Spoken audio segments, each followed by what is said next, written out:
Yeah. I ought to have it right here. But so you'd mentioned you had 5 kids. You have 5 kids. I do. I have girl, boy, girl, boy, ages, and they just all had birthdays. So 11, 7, just turned 5, just turned 4, and 1.5. All yours. All mine, yes. Boy, that's a job. Yeah. Well, my first one I actually adopted, but it was my wife's. She's my wife, so. But still, you got 5 kids. Yeah. How old's the oldest one? She's 11 years old. So. Boy. Yeah. It's a full house. Like I was saying, we're setting up. It's almost like a break coming here just talking to adults, Does it ever just overwhelm you? It does at times. I mean, I wouldn't trade it for the world, but I'd be lying to say it's not. It's a difficult thing to do, but it's also the best thing I've ever done to be able to raise that many kids. And, you really have a tight-knit family. It's cool to see my 11-year-old helping my 5-year-old, my 5-year-old, my 4-year-old, and, my 7-year-old son and my baby boy, they get along great. And, my baby boy almost wants him more than me half the time, and they have that relationship you can start seeing. And it's just pretty awesome to see. So. Does that being 5, that would be you would have to have a massive scheduling at your house, wouldn't you? Yeah, and right now, I think as they get older, it's going to get harder. Because you look at these parents that they have 2 kids, but one's going to softball, one's going to baseball, and right now we only have 2 kids are doing that. Because the 11-year-old and the 7-year-old, the only ones really that old. But I can see down the road when the 5-year-old, 4-year-old, and 1-year-old get older, we're just going to be glorified chauffeurs, is what my wife and I call. Do you have grandparents here? We do. So my parents live down in Ottawa, and then my wife Carly's parents, they split time between Texas, that's where my wife's from, and down in Ottawa as well. So we do have some backup, which is nice. That helps. Yes, yeah. We originally moved out here, and it was just us when we first came. Now we only had 2 kids when we first came, but we kept adding to the kids. So thankfully we were able to pull the grandparents to us. Boy, I can just imagine what a school night would be for you. Just getting to church, today's Sunday, yeah. Right? So I'm just thinking, just this morning getting to church, getting them all dressed, getting their hair done, and then somebody goes in, and today it was my 5-year-old. She goes in and grabs my wife's makeup, and then she comes out looking like a clown, and everybody else is in the car, and we got Caroline looking like a clown, so I'm like wiping it off, and you're just taking her into the class, and sorry she got into mom's makeup, but that's just kind of par for the course for us. We're always just moving and getting them. You just try to hurt them.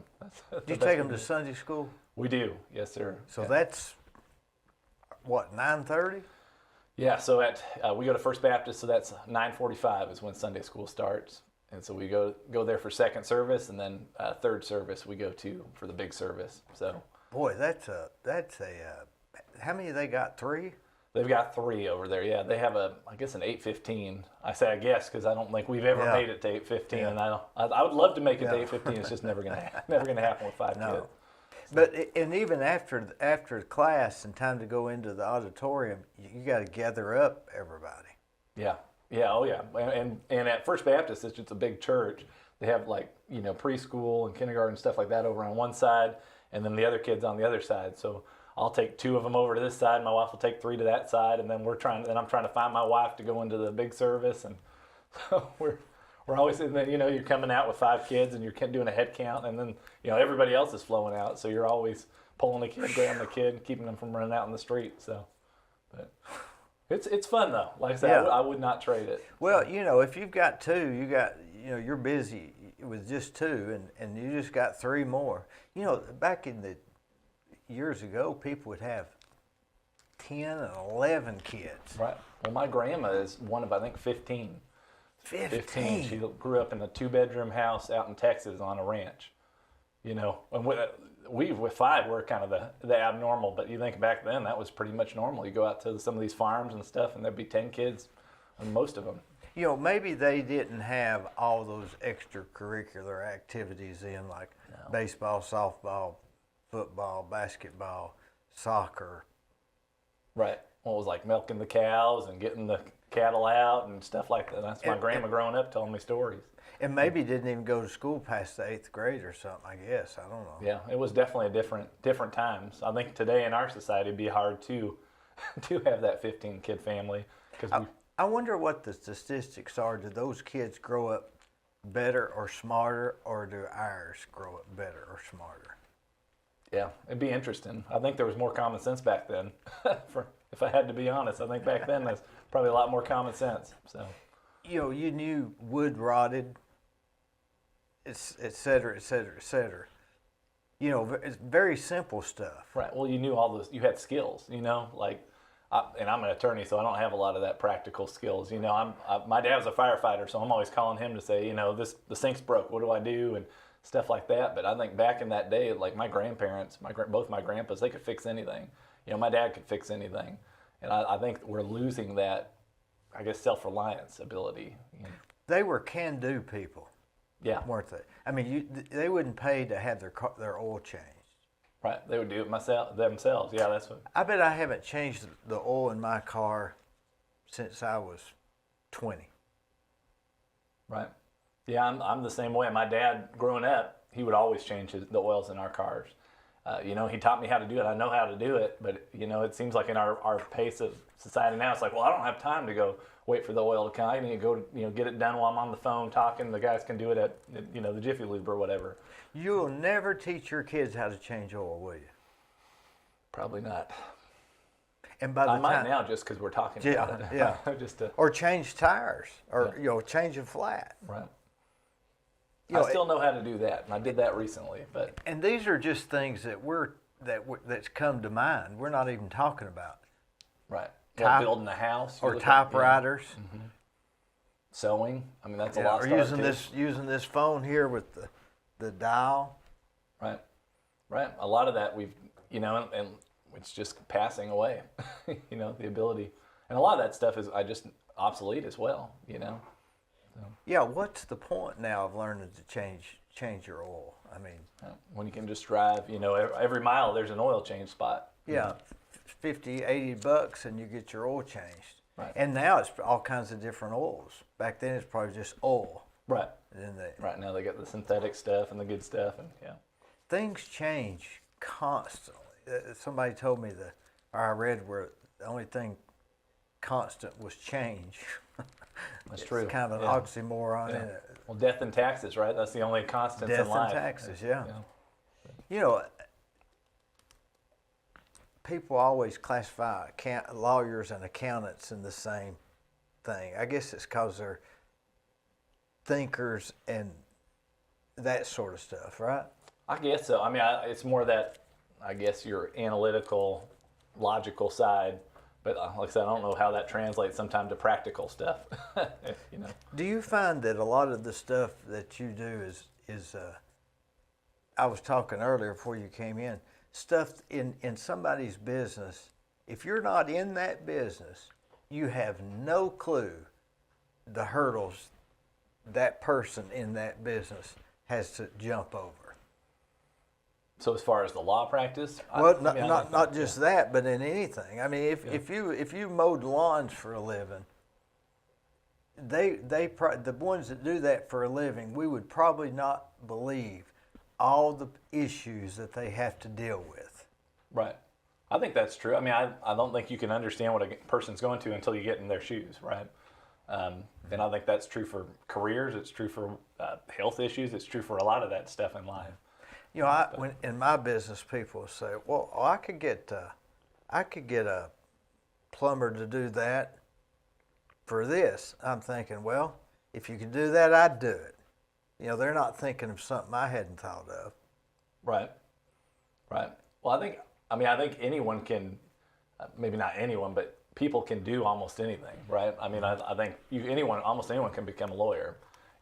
Especially from looking just around. There's lawyers in there that, but it's just that taking that direction with your life, and I think that's what makes life so interesting, because there's so many different fields and so many different directions that people go.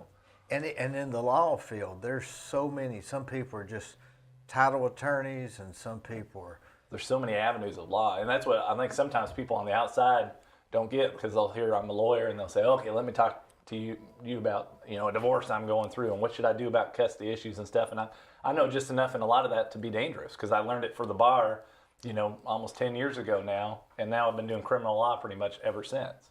So now I'm a criminal attorney. That's what I know. That's my wheelhouse. And I've been a prosecutor, so I know the prosecution side even more than that, even more niche than that. But I know I served on our last neighborhood. I was on the HOA, and because I was an attorney, they're like, "Oh, you know everything about the HOA and about how to convict them, get somebody out and get them to do their line." I'm like, "No, I don't.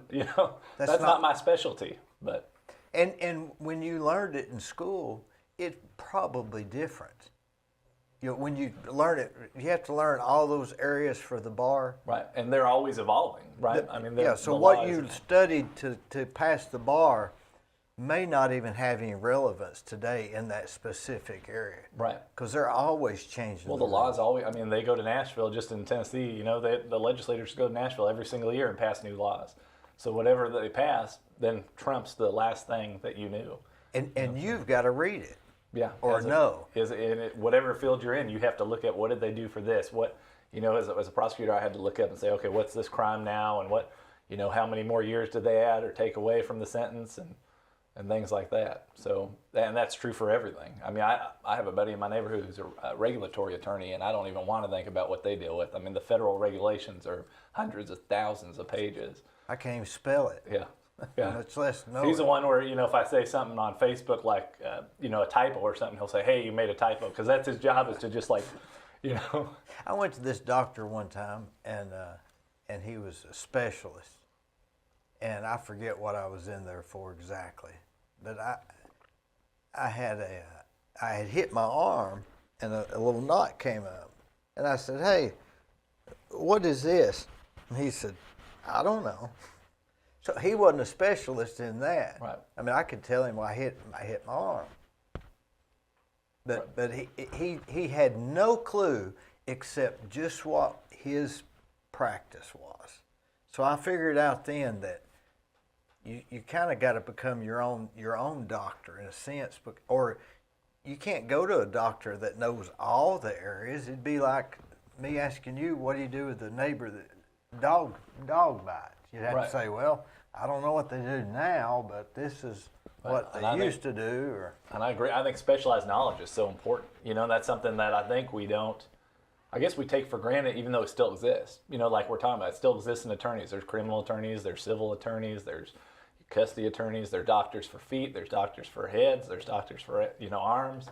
But now I think in society we just figure, everybody can be an expert at anything because we can Google it, And I think we lose that ability to really realize that there are differences and distinctions and specialties.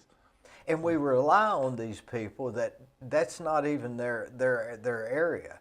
See, I was relying on that doctor to tell me what the knot was, and he had no clue, but I was looking to him for some kind of guidance. And so it was like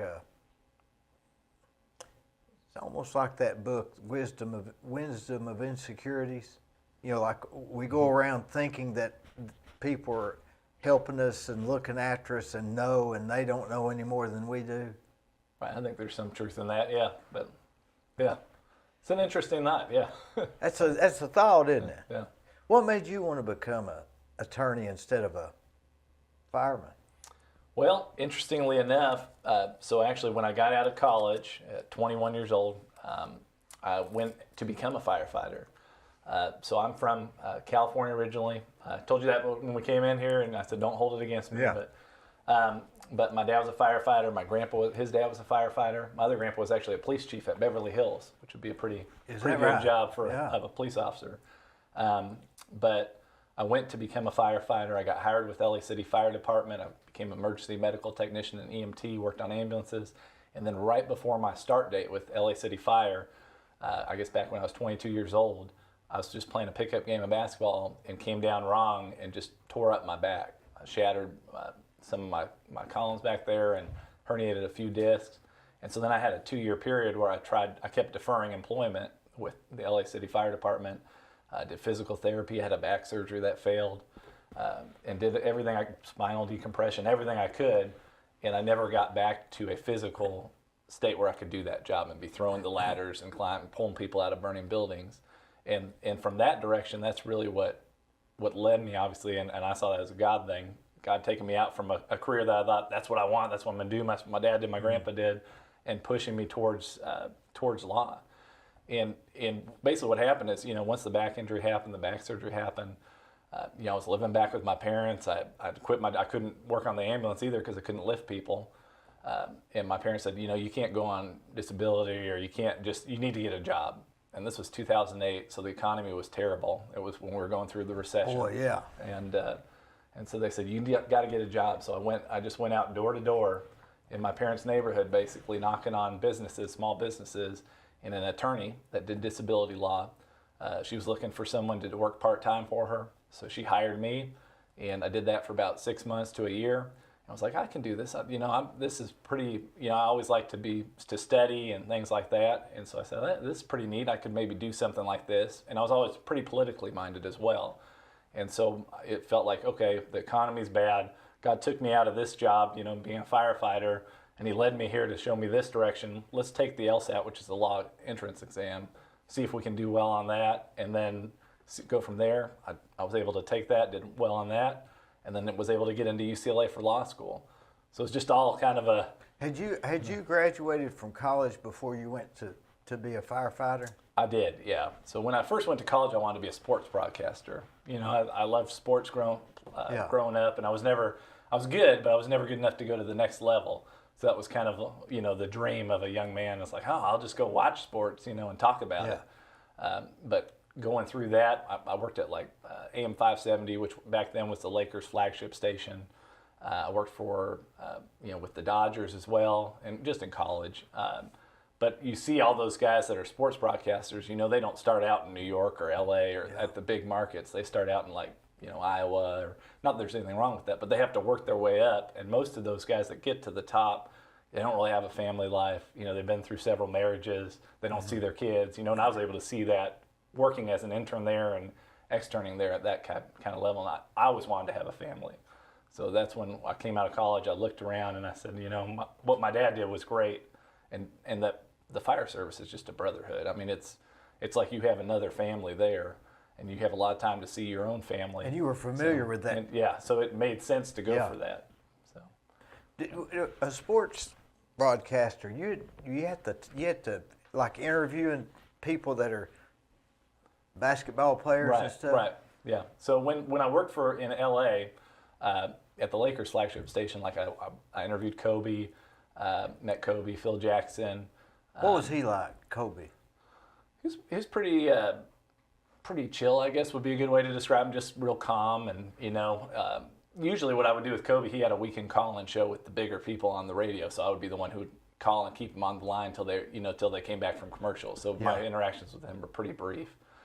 So he was usually pretty quiet, just waiting to go on the radio with the other guys. Was he a nice guy? Yeah, he was pretty nice. I mean, like I said, for what it was, for someone just trying to make small talk with him for 30 seconds before, okay, here you go, So he got killed in a helicopter? He did, yes. Yeah. Well, that really, he had a big following, didn't he? He did. I mean, he growing up in Los Angeles, he was definitely a hero type proportions for a lot of people. Was he tall, real tall? He was, so I'm 6'5", and I think he was 6'5", 6'6", so he's pretty tall. So he was very good at what he did, right? Yes, yeah, one of the best. Just gifted? Yeah, and he worked hard. He outworked anybody. I mean, there's stories of him just going to little gyms in California and LA, little back alley gyms, and just working for 10 hours a day on his shot.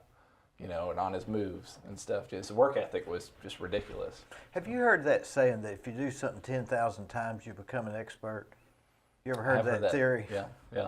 I always wondered how they came up with 10,000 times. Maybe the guy that came up with that saying said he was done after 10. It's like, okay, that's good. I'm an expert. I'm done doing this. Yeah.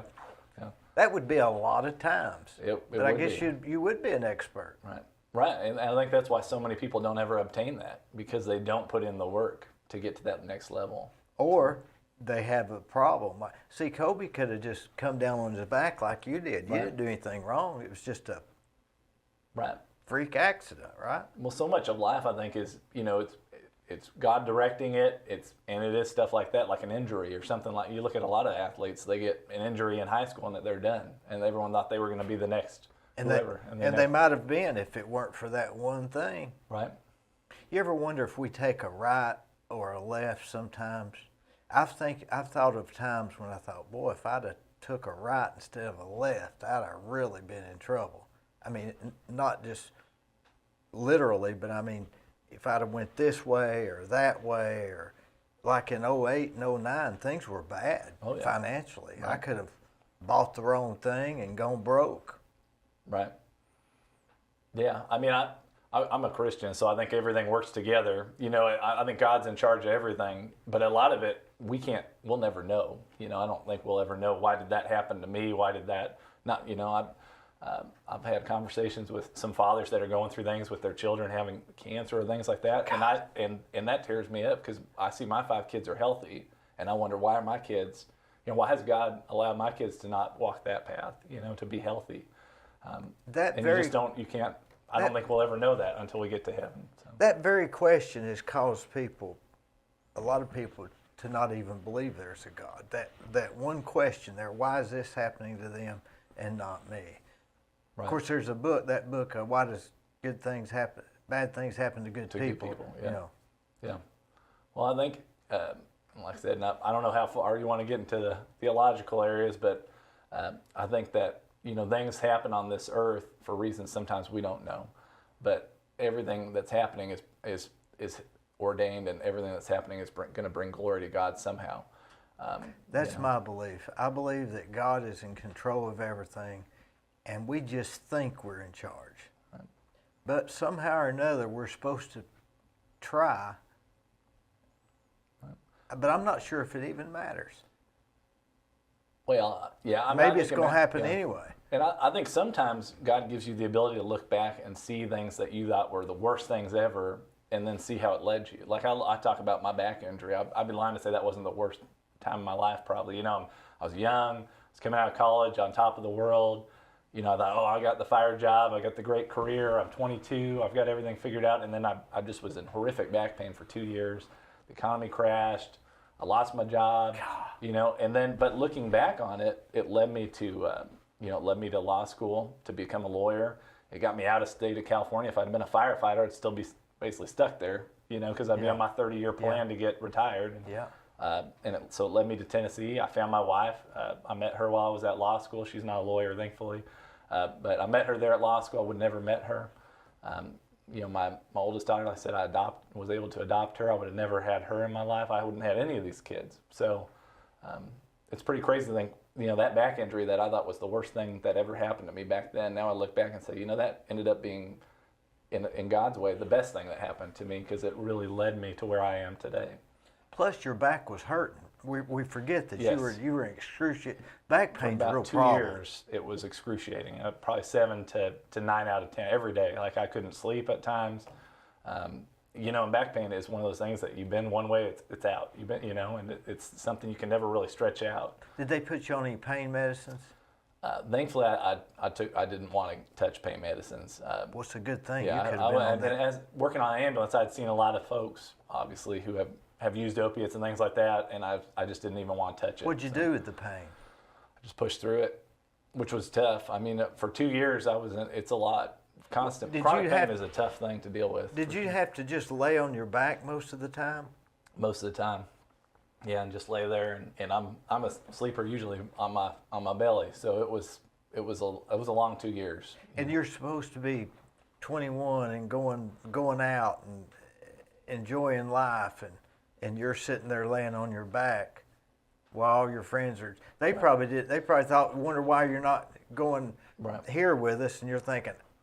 And they say, "Oh, it's in his head." Did you ever get anybody say that? People did, or people don't understand. You know, because at that age, most people are not going through pain like that, and so there was a lot that didn't really understand it, or they thought I was overplaying it, or you know, it's like just suck it up, kind of, you know, thing. And it's, I mean, that's why until you go through something like that, you don't, you know, going through that now, what's great for me because I can look at people that are going through things and have empathy for them, and you know, kind of put myself more in their shoes. But you're right. At 22, most kids are not going through something like that that's changing their life. But So you're laying there at 22 looking up at the ceiling saying, is this ever going to get better? How did it get better? Just slowly over time. I mean, it never got fully better. My back's still not 100%. Most back injuries, they slowly do. They don't heal themselves all the way, but the pain gets less. Your body kind of acclimates to it and kind of moves around it. So slowly, about 2 to 3 years, the pain went down significantly. And like I said, today it's still stiff. It's always going to bug me. I don't do the workouts I used to do. I don't play basketball as much as I used to. Hardly ever play basketball anymore. Because you'd be scared that you're going to come down on it that way, right? Right. And you can't go 100%. Like I don't run anymore. I do the elliptical is what I do. It wasn't ever broke. It was just I had like 3 or 4 discs herniated. So they slipped out and basically hit the nerve, and that causes just pain up and down your leg. And so, and that's when we had back surgery. The back surgery failed too. So like I said, it was a real rough period. But now looking back, I saw God use that to bring me here. Mm-hmm. So that's what, when I try to talk to people who are going through tough times, who say, and a lot of times maybe we don't see it on earth, why we went through that or what the purpose was, but I believe there is a purpose to it. And I try to encourage folks and say, look, this is what happened in my life. Persevere, because it's going to, something is coming. There'll be a reason for it. And you'll be glad. Usually everything that's happened to me bad, I'm like you, it ended up being a better outcome than it would have because of that thing. Right. And I can't really explain it. Right. And like I said, even if it doesn't on this earth, the Bible talks about there'll be rewards in heaven for people that persevere in this life. I mean, the Sermon on the Mount, Christ says that. So I think even if you don't see that reward here on earth or the change here on earth, I think you'll be rewarded for persevering. They say, who was it that Calvin Coolidge, that famous saying Calvin Coolidge said,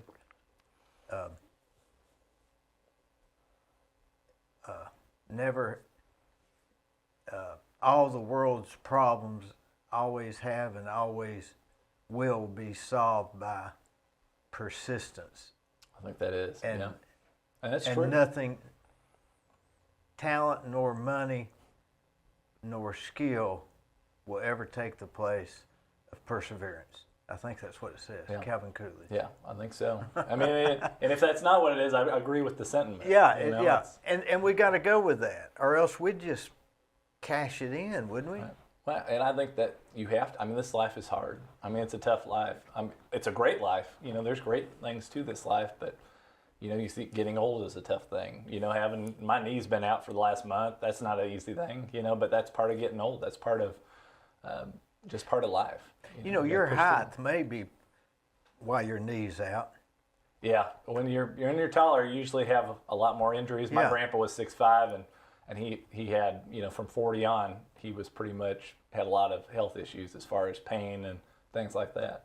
I'd pay $100,000 to be 5 inches taller.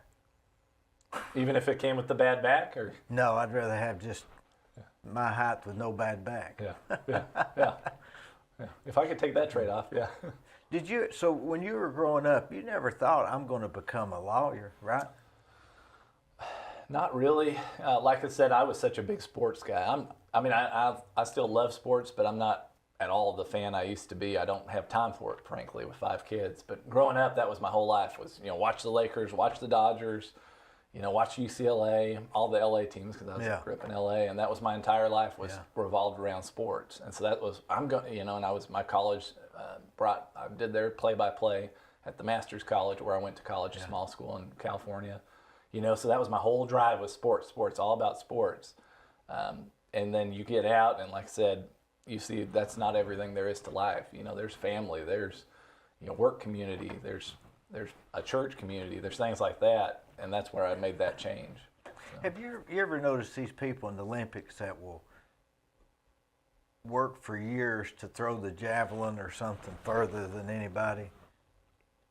People putting that much effort into something just to, because if they come in second, it's not worth anything, right? Right. Because they threw it that much further. The wind wasn't blowing as much or something. So it's hard to put a whole lot of effort in those things. Yeah. I think the beauty of sports is sometimes you do it to prove to yourself you can do it. You know, sometimes the goal isn't the gold medal as much as just that I mean, obviously the goal is always the gold medal, right? But there's also the goal of I did it. You know, I did the best I could do. You know, I've got one of my buddies from church is going to run a 100-mile race this year. That's his goal. You know, and he's this guy, he's always running. And it's like, man, you know, like, even if you run that 100 miles, you're not getting a gold medal or anything, but it's to show that, to prove to himself that he can do it.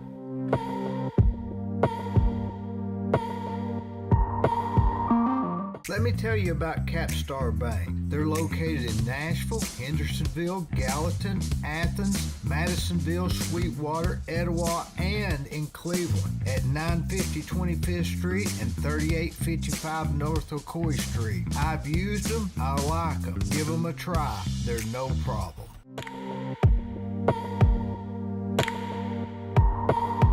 I think it's important for people to try to constantly do things that are hard.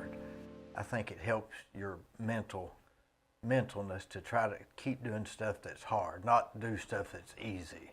Right.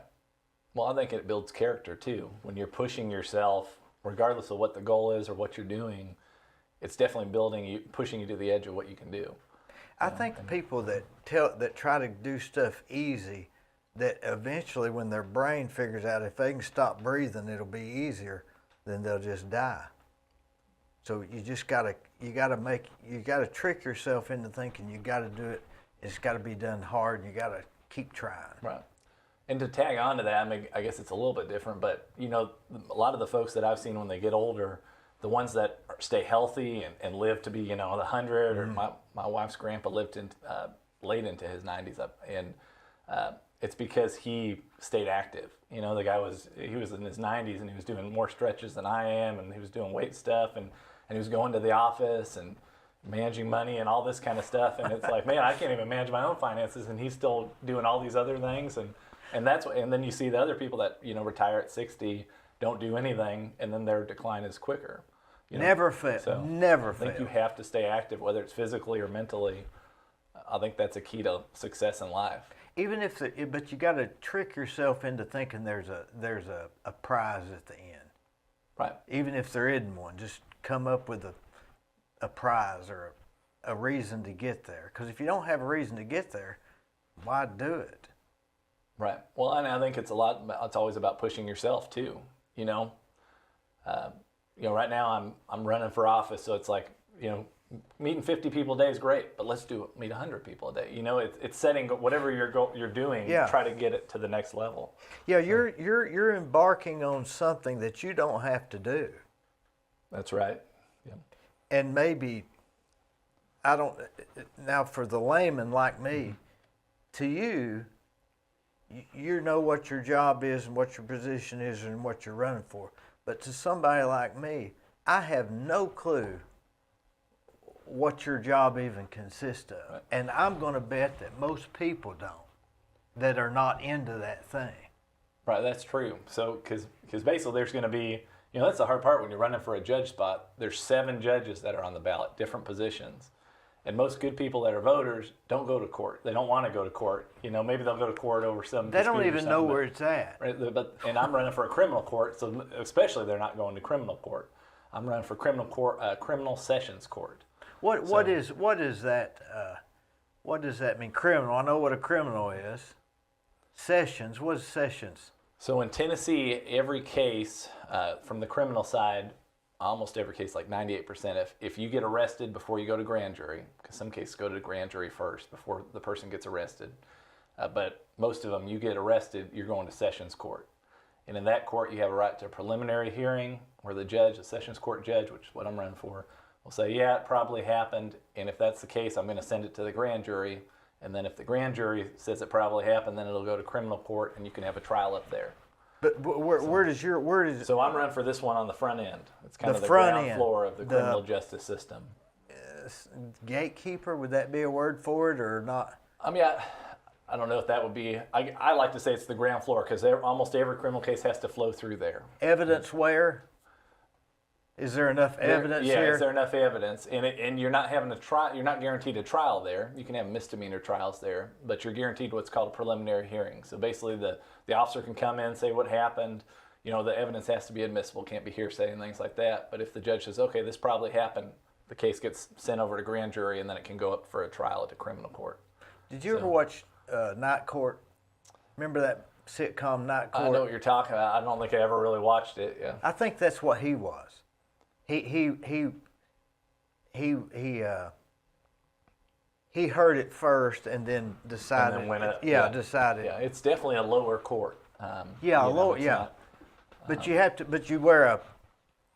you can't. Yeah, you can definitely wear a robe. The current judge Sheridan Randolph wears a robe. Can you choose not to wear a robe? I think you could. I'm just going to focus on winning it and then figure out what my wardrobe is. But I think I would definitely probably keep the robe tradition because I'm thinking as a prosecutor, I was in McMinn County, Monroe County, and Polk County, and they all wear robes there too. So I like Sheridan, don't you? yeah, I mean I've known him my whole life. My whole life, Sheridan Randolph. I remember when he ran for that job, and my friend Troy Dixon was his campaign manager. okay. And So that would have been the first go around. the first go around, 16 yep. years ago. Yeah. Yep, and he had his victory party at Earl's Restaurant. That's where I guess that's where the Gardeners is today. Okay. He had it at Earl's Restaurant. I never will forget. So, Sessions Court. What's your position now, currently? So for the last 6 years, I was a prosecutor here. So I worked for the district attorney's office. For Steve Crump as the elected district attorney, and basically I did everything from first-degree murders to dogs at large, where a dog gets out and causes chaos in the neighborhood. So everything in between that. I've tried probably 50 to 75 cases between sitting first chair and second chair, third chair on those, and I did that for the last 6 years. What does that mean, first chair, second chair? So yeah, if you have a trial, a lot of times you'll just have one attorney in there, one prosecutor. So like the last year I was the DUI guy, so most of those cases I would just try it by myself and I would be the first chair. But if it's a murder or something more complicated than a DUI or misdemeanor, you might have 2 or 3 attorneys sitting there as part of the prosecution team. So the lead attorney is called the first chair, then you got second chair, and then you can have third chair, so on. So you see like some of these big cases like Kyle Rittenhouse, which was a big high profile case. I think they had 3 or 4 prosecutors there that were doing that. But one was the lead. And right, one was the lead, and then they got backup. So if you're the lead, you sort of say, okay, this is the angle we're going to take, and kind of the manager of it, I guess. Right. Well, yeah. Here in like I said, I can only speak really for our district, but here in our district, in the DA's office, when I was a part of that. The first chair meant it was your case, but you bring in the other folks, like I said, I think whenever you have like a murder trial or a child rape trial, which I've been on, you bring in other attorneys because you want to be bouncing ideas off. What do you think of this? What should we do? What order of the evidence should we present?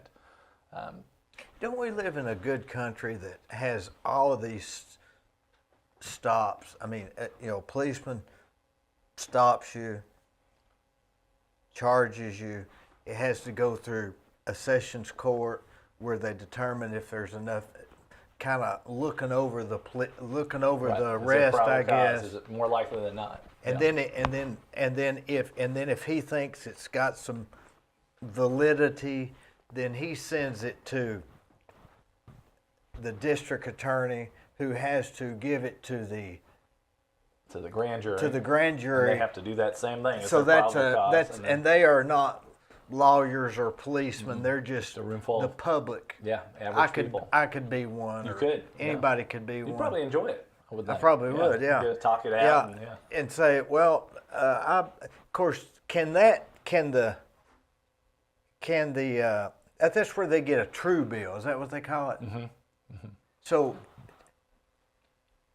do they a lot of times overrule the sessions court judge, or is it?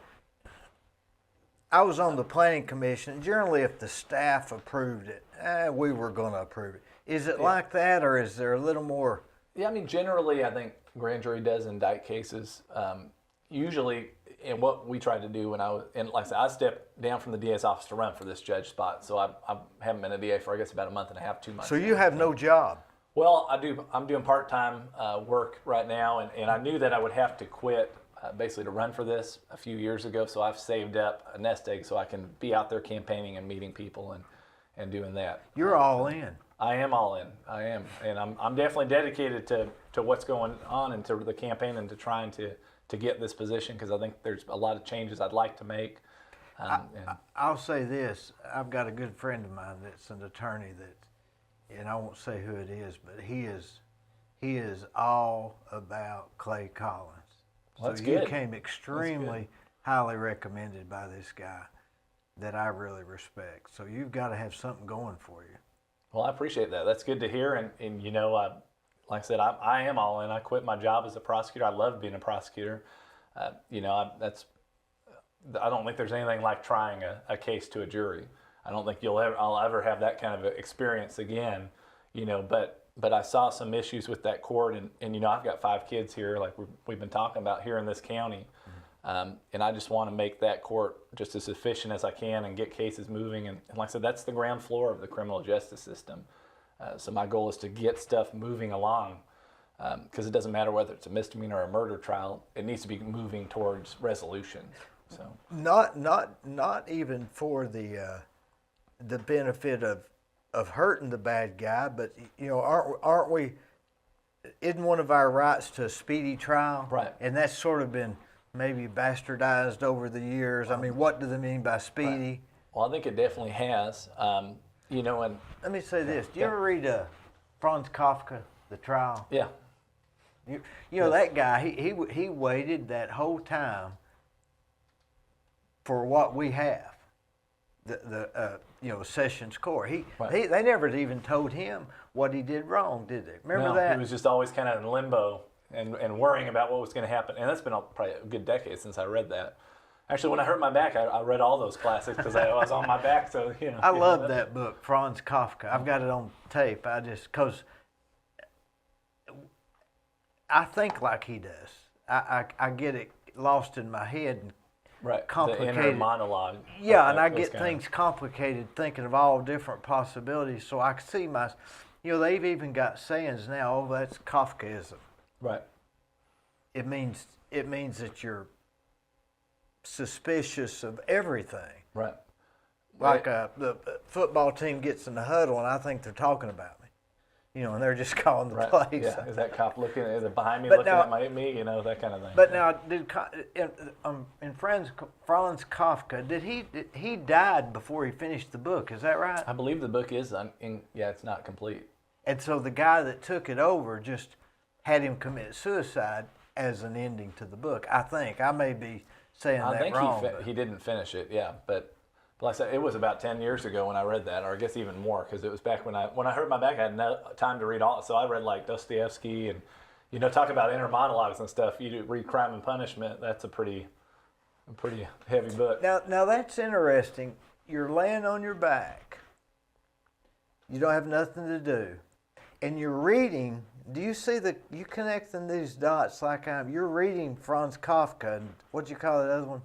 Dostoevsky, so Crime and Punishment. Yeah. Dostoevsky.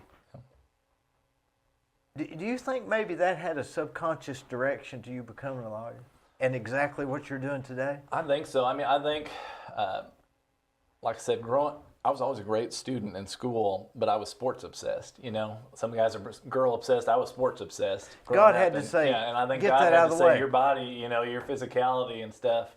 I took that from you so you can focus on something else. And like I said, going through that back injury, I was reading books all the time. And I also worked as a fire dispatcher when I had my back hurt, and I switched from ambulances to got a job over there. So you're just, you know, you're sitting a lot, and I was able to read as calls are coming in and things. And so I think it definitely expanded my mental.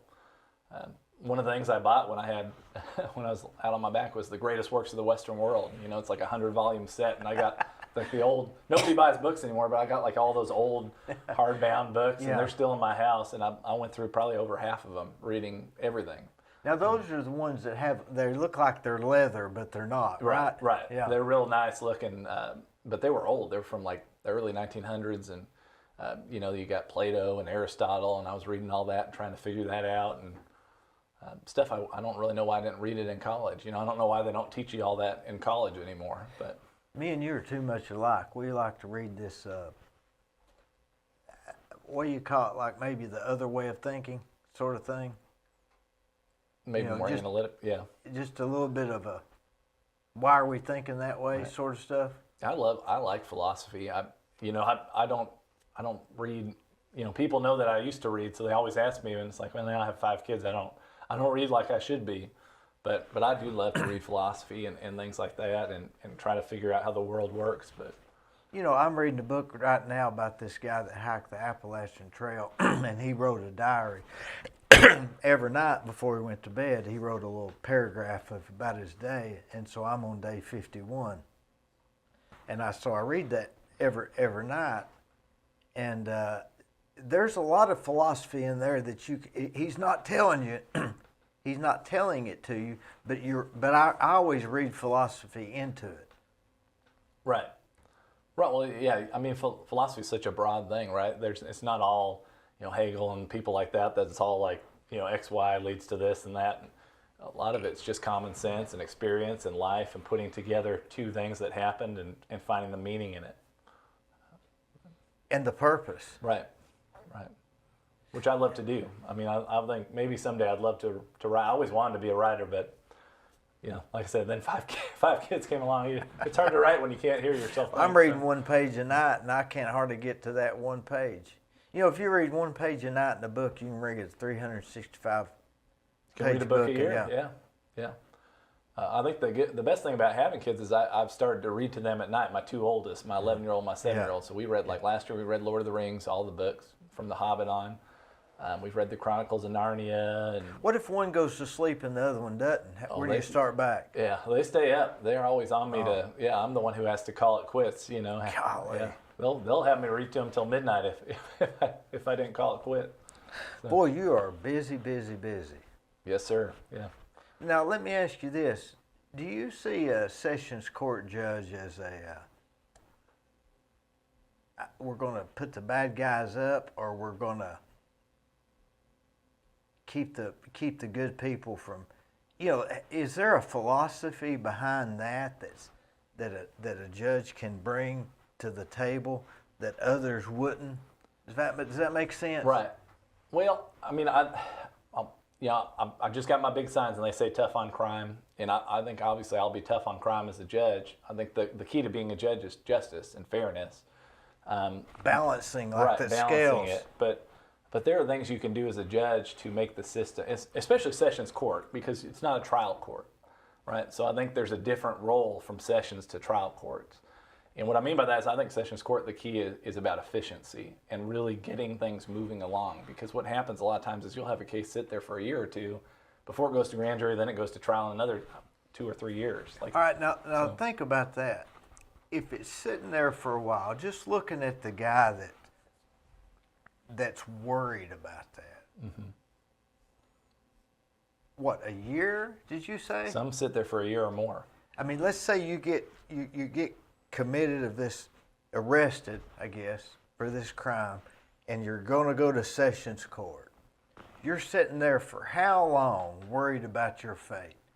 That's like 1 year out of your whole life that you're worried about your fate. Right. And you're missing work to go to court, and you're missing work to go to court, because it's not just like, okay, we'll set it a year off. We usually set a month off, 2 months off. So it's... And you're raising 5 kids. Now put yourself in that guy's position.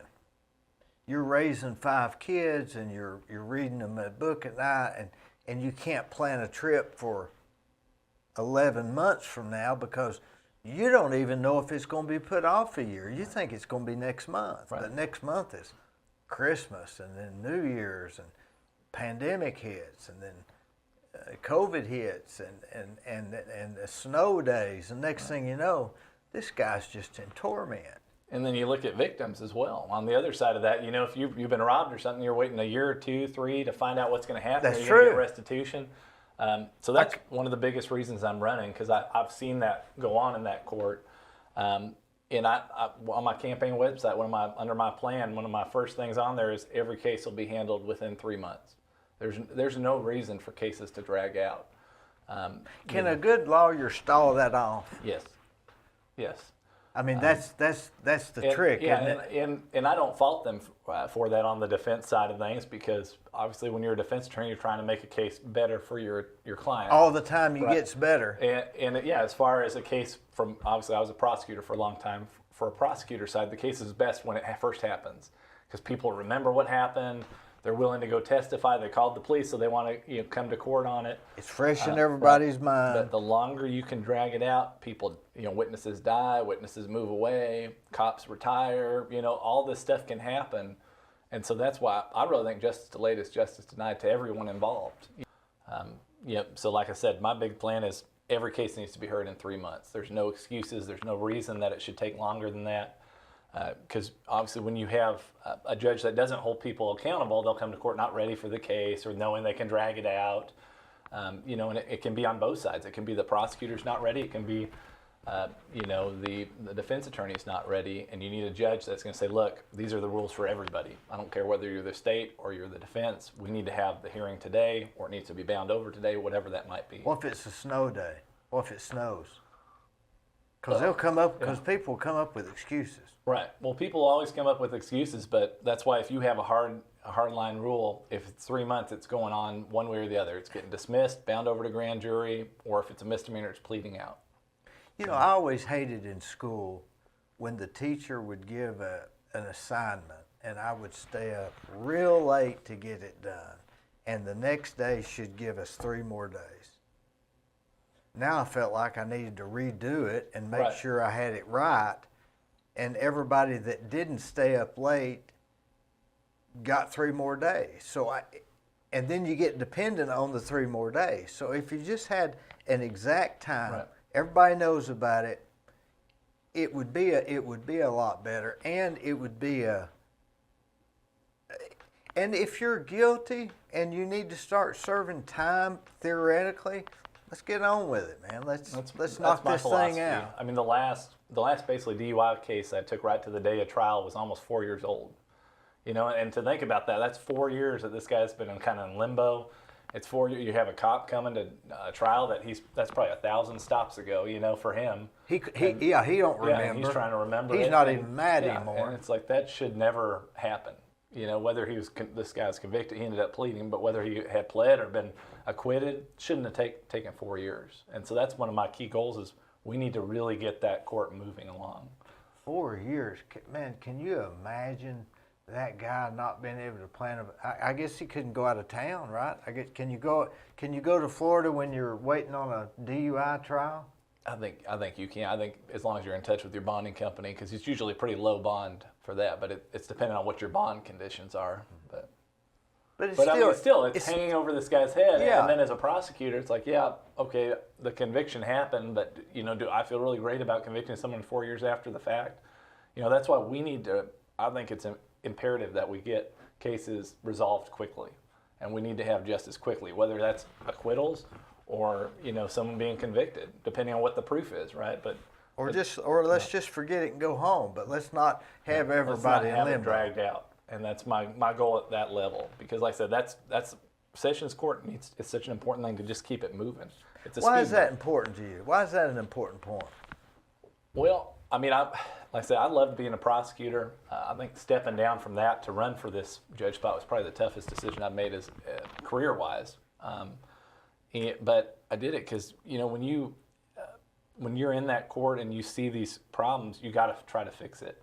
And I would have victims will come, they'll sit all day, and then at the end of the day the judge will continue the case, and you have to tell victims, I'm sorry, you got to come back in 3 months, and it's like eventually somebody I talked to. I won't say who it was, but just yesterday I had a long conversation with a victim who had been to court 4 times over a bad check, worth maybe $1,000, somewhere in there. And he's like, man, at the end of it, it's like I've lost more time and money leaving my job to come to court on this stupid bad check case than than the bad check ever cost me. And that's wrong. I mean, victims shouldn't have to go through that. And like I said, the person who wrote the bad check shouldn't have to have that dragged out over their head forever. You know.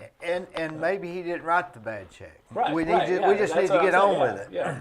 We need to find resolution to things. Do you think coming from the district attorney's office makes you more, I don't want to say on the side of the victim, because that would be because I don't see you as that type, but can you, if you came from that side versus the other side, say the what's that thing that Leon's working, Public defender? public Yeah, defender, yeah. because y'all are coming from, in fact, you're his actual counterpart. Have I got it right? We are, yes, yeah. But I would say our roles are slightly different because obviously, public defender, your role is to put on a defense and represent your client. District attorney, your role is not to get a conviction every time; it's to get the justice and the truth. Do you know, believe that? I strongly believe that. I mean, over my career as a prosecutor, I've looked at a lot of cases and said, you know what, it's not here. You know, I've talked to people that are victims, you know, and say this could have happened, but can I prove it beyond a reasonable doubt? No. So we can't go forward in good faith and do that. You know, and so I think that knowing, you know, having that desire for justice will make me a good judge because, you know, whether it's, hey, this guy's not, you know, this guy's guilty and we need to get this case moving, or, you know, the proof's just not there, we're dismissing it. You know, you need someone in there that's impartial. That's what you need to be, is try to be as impartial as possible.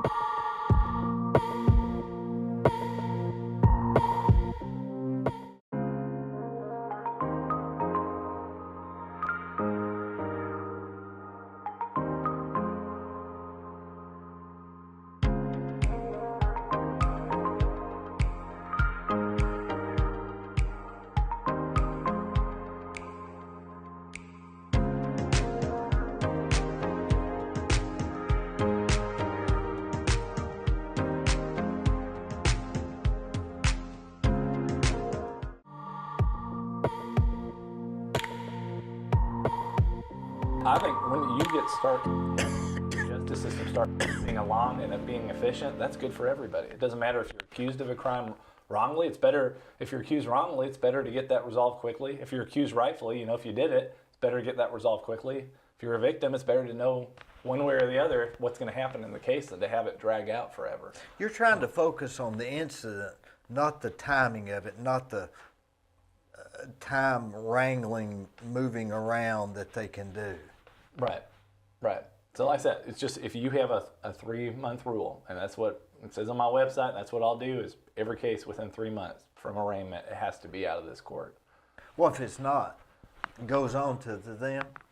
Yeah, well, it will be because the judge sets the docket, you know, and the judge can say, okay, you know, if we're not ready for a preliminary hearing, it's dismissed. Okay, if the defense is asked for a continuance, but it's the 3 months, then it's just moving along. You know, you at a certain point under the rules, you know, under the judicial rules, you can waive the rules of criminal procedure is what I'm looking for. You can waive your right to have a preliminary hearing as a defendant too. You know, you have a right to preliminary hearing within 30 days. Or 2 weeks if you're in custody, and if you keep dragging it out, you've pretty much waived that 30-day rule. So, yeah, you know, and that's my thing is to start holding people accountable on all sides to that rule. And like I said, I was a prosecutor. I think the prosecuting office is doing a good job of trying to get cases moving, but it definitely takes both sides to tango. So, yeah, and there's so much ambiguity in all of it. It's just be hard to.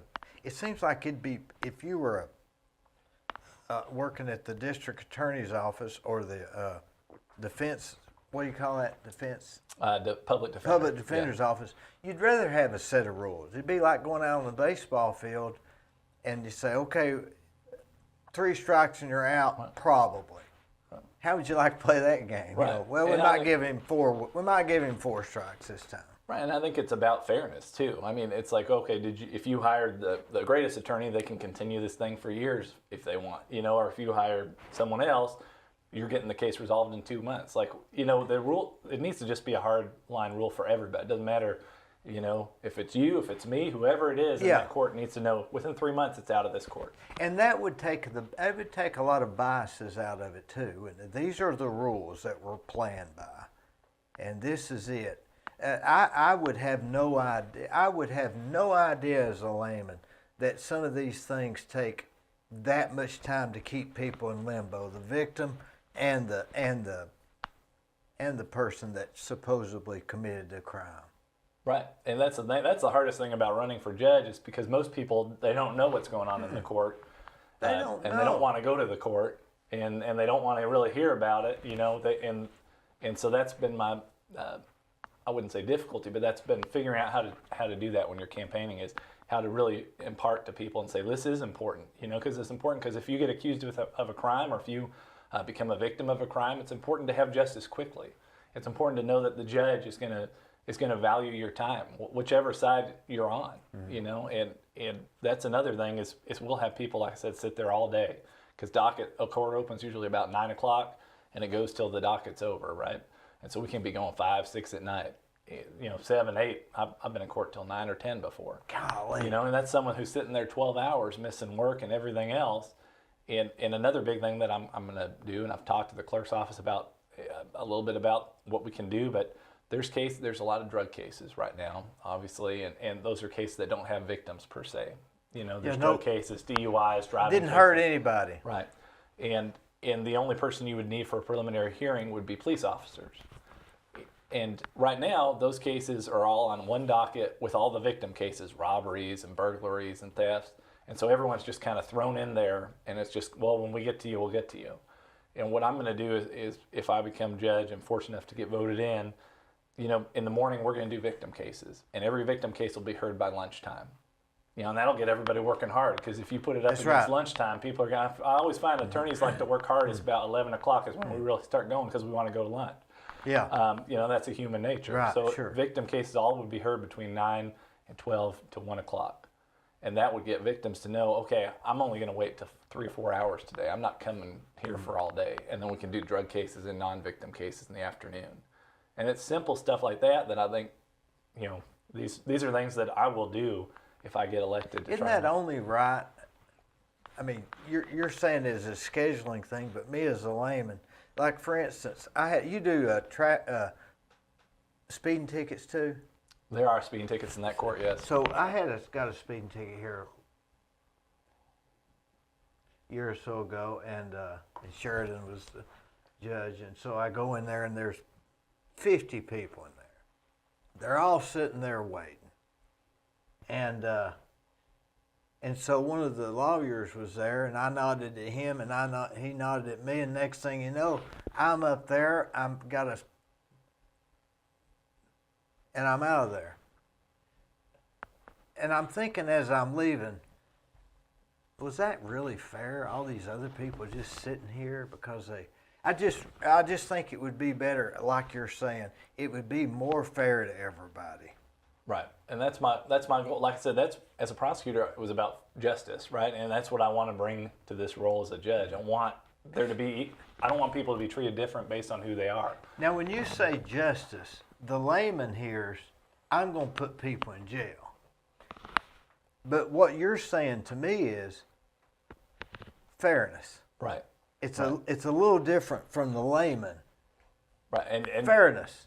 And you can't put everyone in jail, just to be honest with you, because we don't have a jail the size to hold everybody. No. So it's, yeah. You know, and yeah, that's what I'm looking for, is what can we do to make it better for whether you're accused of a crime or whether you're the victim of a crime. We need to have the justice system tailored to bring justice quickly, and that's good for either side of that coin. Yeah, everything else can be unknown and ambiguous, but you want to take this section of the justice system and bring order to it in some type of a scheduling. Yes. That's what you're wanting to do. That's a good way to break it down. And like I said, I'm a real conservative guy, so order is something that really appeals to me. I try to bring order to different areas of my life, which with 5 kids can be tough, but that's something I want to bring there. You know? Anybody that has 5 kids, takes them to Sunday school and to church and back here by 4:30, and I noticed odd things. I noticed you didn't get here at 20 till, and you didn't get here at 20 after. You got here exactly. You were using every minute. Yes, sir. I was actually out. It's raining today, so I was actually out in the rain putting down T-posts and putting up some of my big signs. It's like I can get a few of those put up before the interview, get back in time, dry off, and then throw back on my sweater and run over here. You're very articulate. Well, I appreciate that. You're quick on your comment. Where did you get that? Probably more my mom. She's a talker, and she her whole family is kind of engaging like that, and I think that just flowed naturally from her. Because like I said, my dad's a firefighter and more of the, he can do it, type personality and building and carpentry and all that stuff, and so I guess I inherited my mom's kind of communication. Did you give any speeches or anything? You talk very good. Where did you learn that? Maybe that was inherited, but I sense some education in there. Well, so I, growing up, I was, we were big into church, and I was big at youth group, and I would do announcements at church, even in big church, that, and I think, they go, oh, that's just church, but that anytime you get an opportunity to speak in public, it makes you better. Oh, and especially in front of the church, you have to walk up and get her behind the pew. Right, and I tried to add some levity and have some jokes and things like that, and I did the drama program. I led the drama program when I was in high school at our youth group, so I was trying to put on skits and things like that. I was a communications major in college, so did a lot of public speaking in that. And like I said, I worked in radio briefly. I was a play-by-play announcer, and then obviously law is very, there's different types of law. There's the guys like my regulatory attorney. I don't know if he goes to court that much. I don't think he does, but he's reading and doing that side of law. But I'm, as a prosecutor, I was in court, and you're talking to people, and you're doing jury selection, and you're trying to, relate to a jury. And so I think it's just all of that it's just in my wheelhouse. I really enjoy doing it. Do you think that these stacks of, going back to, we'd mentioned Scott Adams on our thing in his book, How to Lose at Everything and Win Big, or whatever his book talks about the stacks of skills that we develop over time, not really necessarily an expert at any one thing, but these skills that we've stacked up makes us good at this particularly. So maybe these skills that you've stacked up actually makes you good at this one sessions court judge. I hope so. I feel very passionate about it because, like I said, I quit a job I love doing, a job that I felt a lot of fulfillment in, being a prosecutor and pursuing justice to try to make things better. I do believe, obviously, I wouldn't do it if I didn't, that I can make these changes, and make things better and improve things for everyone involved. So I do think all of my life experiences, and even my back injury, even going through pain, going through hard times, can help me relate to people and can help me give out not just, hard, strong-arm justice, but also understand where folks are going through. And you're from California, and you're here, and you're relating to me just like, if you hadn't told me that you'd lived in California, I thought you was from, Monroe County. Yeah. Well, I'm not your typical Californian, obviously. You don't even have. Do I have an accent to you? Not really. No. Because I can't sense anything with you. Yeah. I picked up the y'alls. I try to. Y'alls. I talked. Yeah. And but I'm not. Obviously, people here. I'm from California. You're from California. They kind of put up like, but I'm pretty conservative. I don't sense that at all. Yeah. I don't sense that at all. I would have thought. I thought just from, Dayton or whatever. How long have you been here? So we've been here about 8 years now. So as soon as I graduated law school, I like to say we got the heck out. I told my wife, we're not staying in California. I'm a Christian conservative. I want to have a family. And at the point when I graduated law school, we had 2 kids. So I said, we're not going to stay here and raise our family. Where was the law school at? UCLA. So where's that? So it's in Los Angeles, University of California, Los Angeles. Why Cleveland, Tennessee? So in law school, I worked with the Alliance Defending Freedom, which is like a Christian conservative group. I did pro-life work for them, and so when I got near the end of law school, and had convinced my wife that we were getting out of California. She basically, I wanted to go to Wyoming or Alaska or somewhere, like that. I like the outdoors. Yeah. But she wasn't about to go to Alaska. So we had some family. I have some cousins in Nashville. We actually flew out my last semester of college. I interviewed with all the of law school. We interviewed with all the big firms out in Nashville, and it wasn't what I was looking for. To go from LA to Nashville wasn't the change I wanted. I wanted to go to a real conservative place and keep growing my family. So I called the Alliance Defending Freedom, who I'd worked with, and said, hey, look, do y'all have any attorneys that are associated with you or anywhere in Tennessee? My wife says Tennessee is good. I don't really want to go to Nashville. Do you have anything? And they had a guy in Chattanooga, and what he did is basically he worked to regulate and basically shut down like strip clubs, adult businesses, because a lot of those will come in and say, oh, I can't put an adult business by a kid's school. Yeah. Watch me. You know? And so that was his job. And so he flew us out. I interviewed, not knowing a soul in this area in Chattanooga, Cleveland, and he hired me on the spot. So I flew back to California. We had my son, my second kid. I flew back out to Nashville, took the bar, flew back to California. We loaded up and we drove across on we did a month-long trip when my son was a month old. Because I was like, we're never going to have that opportunity then. Yeah. We went to,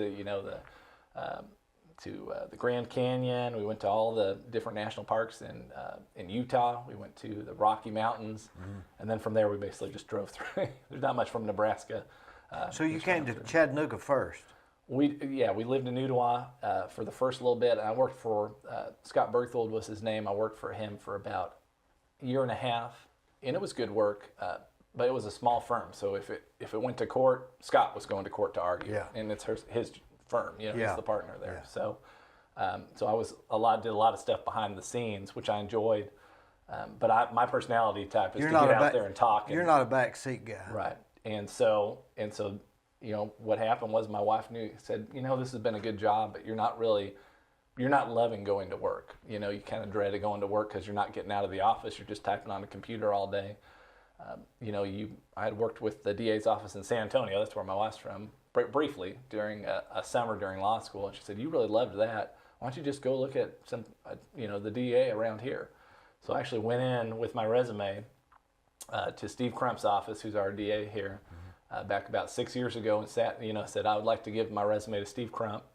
And the front desk one was like, do you have an appointment with Steve Crump? Yeah. And I was like, no, I just wanted to hand it to him and shake his hand, and I'm just be happy to work here if there's an opening or anything, but I would love to hand it to him. And they said, well, you need an appointment. I was like, well, I'll just sit down. So I sat down and waited, and I saw Steve come walking by, because I'd seen pictures of him. I was like, that's the guy, and he looked, because you never know who comes in the DA's office. It's usually kind of, so you can get some crazies, right? So he saw me kind of walked off, and then Calvin Rockholt, who I don't know if you know Calvin, but he's kind of the old lawman. He's he was a longtime police officer, and he's now the criminal investigator over there. So he came walking out and said, you're going to have to leave, son. He's got a gun on him. He said, I'll get this to Crump.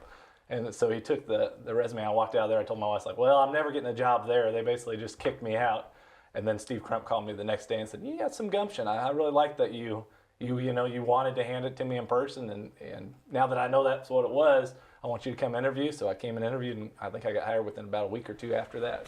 So and you got to give credit. I've got to give credit to Steve Crump for seeing that. That's pretty smart. Yeah, I mean, hopefully so. Because hopefully he would say, yeah, that was a good hire. You're extremely articulate, and he didn't know that at the time he called you. So that's. Were you there when Mac McCorn was there? Yes. Yeah, we overlapped. He's a good friend of mine. Yeah, he's a good one. He's a good one. Yeah. Do you know he was on Dateline? He was. Yeah. Yeah. He was interviewed by who was that guy's name? I know I've seen the interview, but it's been a while. What's that guy's name? God, who's that guy's name? Dateline, NBC. I know who you're That'll talking about. That'll drive me crazy. Yeah. That'll drive me crazy. But yeah, he made the big time with that case. He made the big time. I asked him about that. He said that the guy just flew in, said that thing, and left right away. But Mac is a good guy, isn't he? Yeah. He really he's a good is. one. Yeah. Yeah. Like I said, unfortunately, we only overlapped for a couple of years. But yeah, he was a good guy. Pretty good sense of humor too. Dry. Yeah. Very dry. Yeah. Yeah. I remember one story with him as I was there in Sessions Court. and he was in Sessions Court. And Sessions Court can always be chaos because you have hundreds of cases and you got files everywhere. And there were some interns with our office that were there, and that's like their first day, right? And so the secretary had brought them to Sessions Court to see the chaos, and so that she was introducing them to Mac. And she said, oh, this is, whatever their names were, John Smith, and this and that. And so he shakes their hands, and he looks at me and goes, hey, I'm Mac McCoy. And I was like, I know, Mac, But that's just his sense of humor. It's pretty good. So it's pretty fast. If Mac likes you, you're in. He likes you, doesn't he? Yeah, he's a good one for sure. His brother George is a good friend of mine. They're different, but they're same, if that makes sense. Mm-hmm. Yeah. You can tell they're brothers. Yeah, it's interesting how even as you grow up, even if you don't look that alike, you have a lot of the mannerisms. A lot of them, and the life experience. I think we don't know if we just see them or if they're really there, but either way, they're there. Right. Right. So does this job scare you on any level? I mean, I don't know if scare is the right word. I think it's a very important job. I think it's a job that you need to come into with a lot of serious contemplation. You're holding, you have the ability to affect lives in that job.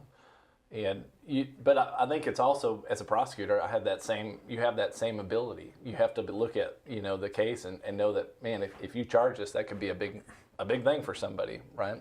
Or if you don't charge it, it's a big thing for the people that feel like they've been wronged. Yeah. And so I think in a lot of ways I've been prepared for 6 years as a prosecutor for that job. Were you ever a victim in any situation or the victim of being accused but you weren't guilty, or have you ever had that situation? So I haven't been wrongfully accused. No, at UCLA when I was in law school, I've had my bike stolen twice. So I guess I was a victim in that regard. Had 2 bikes of mine were stolen, and obviously I never got justice. They just, I don't know how you never find a bike, but they just bike away, I guess, and that's that. But so did that bother you? It did. I mean, because in law school, you're hardly rich in law school. You're living on loans, and my bike was the way I was getting I was about 2 miles from campus, or 1.5 miles, 2 miles from campus, and that was my way to cut into class quick. Just jump on my bike and go in. So it definitely was a pain. And then I saved up to get that other bike, and then that got taken about a few months later. So did you feel? I don't know the word, but violated in a sense? I mean, they stole your bicycle twice, and the powers that be cared nothing about it. Yeah, I mean, I think you obviously feel like you've been had, right? You feel, but thankfully, I mean, it's just a bike. At the end of the day, thankfully, when I say that I'm a victim, I am, but not. That's what we tell ourselves now, but. Oh, in the moment. But in the moment, you have a lot of emotions when you go down and look at the bike rack and your bike's been cut out. And to know that you're not, you're going to call them, you can make a police report, but it's not going to matter. And is the guy that's riding my bike watching me? Right. It's a violation thing. Right. And where I was, LA is such a huge city, it's hard to catch a bike thief. Mm-hmm. Here I think we have officers that do a great job. And sure. I'm sure they'd probably catch them. But it's the fact that thinking that there's somebody on the playground that's going to blow the whistle and say, "Hey, y'all broken the rules. Don't do that." Right. And when stuff like that happens, it makes you wonder if there's even anybody going to blow the whistle. I mean, like for instance, now in California, you had to be stealing over $1,000 or something. Ridiculous. I don't know if that's fake news or what, but no, that's true. And you see videos all the time from Walgreens. I think Walgreens just said they were going to shut down in San Francisco and completely, like 20 locations, because the district attorney in San Francisco said, I'm not going to prosecute misdemeanor thefts. So that means anything under $1,000 they're not going to prosecute. What would you if you're a thief? You got a calculator with you. Say no. This is under under $1,000, is that retail or wholesale? Right, yeah. Who's determining the 1,000? Yeah. Well, I mean, and what's happening is that, businesses, if they don't think that the police are coming, they're not going to put their, someone making $10 an hour is not getting in the way of someone stealing. Not a chance. Because no one's coming to help you. Nobody's going to look for the bicycle. Nobody's going to care. Nobody's looking for the bicycle. Right. And it's sad. It's a sad state. And that's, like I said, that's why I moved out of California, because I've seen kind of what the mindset out there can do. And that's another reason I'm running out here is because I want to keep common sense here. I want to keep conservative principles in Bradley County, because I've seen what can happen when you go away from that. Most people don't anymore. They don't think of it. But California used to be a Republican state. It gave us Reagan, Nixon. Not like he's a great Republican. Yeah, it gave us Reagan. Right? That's right. But and tried to give us Trump. May have. But we can't say it. Yeah. But it obviously it changed. And California has, next to Texas, the second most amount of Republicans in the whole United States as far as a state. But they're just so outnumbered. Yeah. So like I said, I've seen the change that can happen in a state when you give, obviously I think getting rid of God and following some leftist type ideology has really destroyed that state. And I don't want that to happen here. When did that start? When the lady got... I feel like it maybe started when that lady wanted to take prayer out of church. That's when I remember hearing it. Start marking it from that, and that was I think the late 50s, if I remember right, somewhere in the 60s, late 50s, early 60s, maybe 64. I'd have to go back and look. In that case, and then you had Roe v. Wade happen shortly after that, and it's just kind of been a slow decline. It's like a cancer. Well, it just keeps growing, and once you get God out of your government, out of your leaders, out of your life, you go down a dark path. And that's why I think the founders had the dollar says, "In God we trust." Well, and you even look at people always say, well, they were deists and they didn't believe in God and all this kind of stuff. But you even look at Benjamin Franklin was talking about the Constitutional Convention, and he said, prayer was, and I don't know the exact quote, but he asked that they pray, and that they pray to God for wisdom, and they opened that convention that way. And Benjamin Franklin wasn't necessarily a model. No, he wasn't a moral man, but there was still that reference and deference to God, right? That's right. And realization that God is the authority. And that's where rights come from. When you look at the Bill of Rights, it comes from God. It's not granted to you from the government. And I think we're losing that ability to see that. Because you look at places like California with that mindset, it's, the state is God, has become God. The state's going to give you the money. The state's going to tell you what to do. The state gives you rights and takes away rights. And that's not the way it is. Our rights come from God. And our founders said, if we don't have a moral people, this will fail.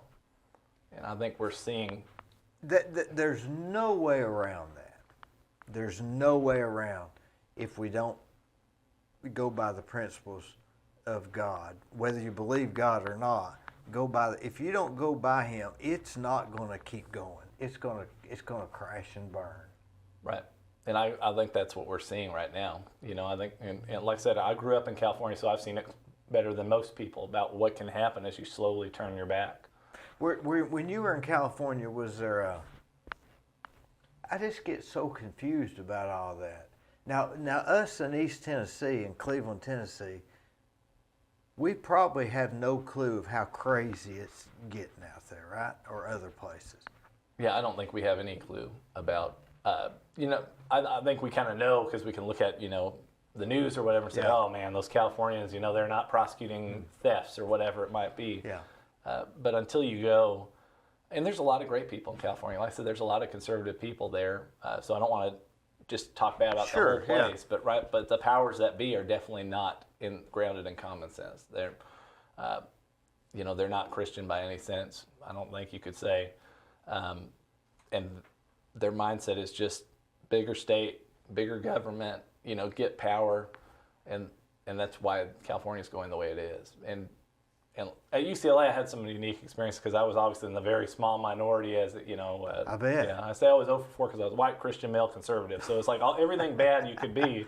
Yeah. I was, and so I had some, like when I went to UCLA, we had Obergefell, which was the gay marriage decision, was happening. I was in the Federalist Society, so I hosted a debate between a Catholic scholar for traditional marriage, a scholar from the Williams Institute at UCLA, which was their LGBTQ think tank at UCLA. And the Catholic scholar was a better debater. I had no clue that it would be better. I just got two academics to come debate. But I remember that, a lot of the LGBTQ student groups, wanted me to do a public apology and said I shouldn't be kicked out of the school. And I had to have our Federalist Society, faculty member have to come in and step in and say, look, this guy did nothing wrong. This is law school. We need to be able to have debates. And this case wasn't even decided yet. Golly. And I can only imagine what kids now are going through there. That was 8-10 years ago. Yeah, that was back in like 2011, I guess. When it wasn't even popular. Right. Well, even in California, I think that Proposition 8, which was for traditional marriage, passed. So even a majority of Californians were not, they were for traditional marriage back then. Mm-hmm. And that's when and I had just hosted a debate. Like I said, almost. That was a fun week, when you have a whole student group out to get you and acting like you're some kind of terrible person just because you had an academic debate. And that was 10 years ago. So I can't even imagine what the guys over there are going through right now.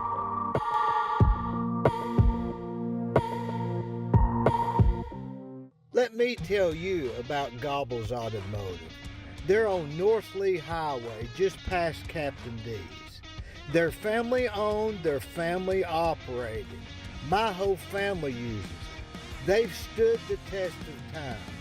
They will do you a good job. Give them a try. They're no problem.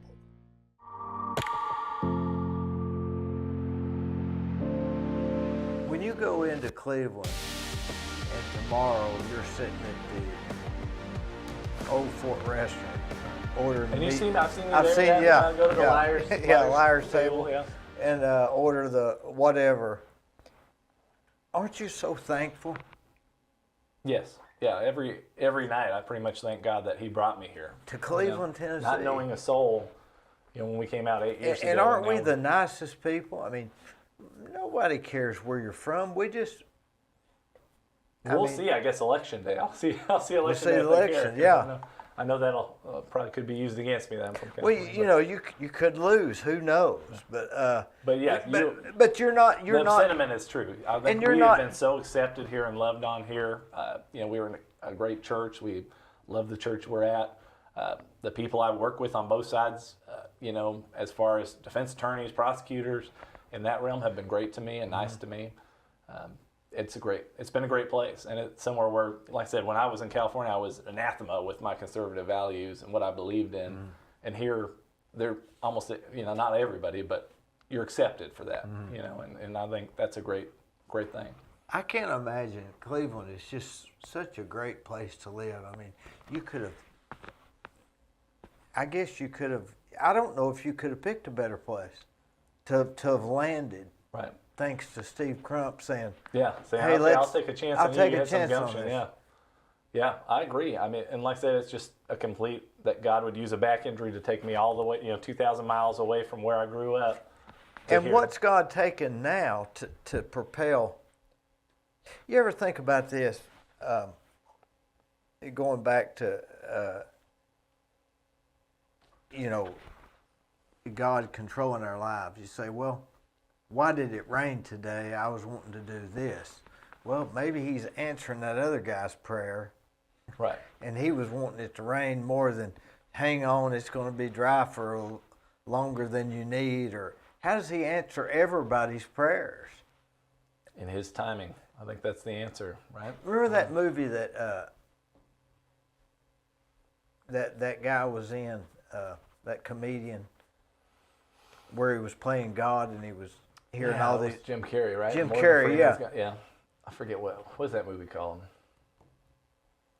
Evan Almighty was the worst one with Steve Carell.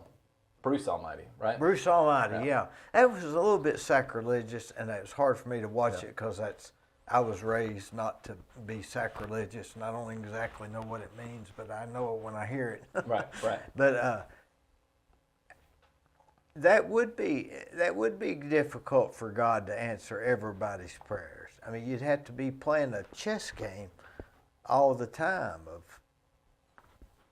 I don't know all the answers, do you? Right. Well, I mean, I think God's answer isn't always ours. You know, that's what I like to think. Like, you know, and like I say, I keep going back to my bank, but I prayed for, you know, thousands of hours. Heal me, Lord. Take this away from me. Let me be a firefighter. I'm done being in pain. And he didn't answer that like that.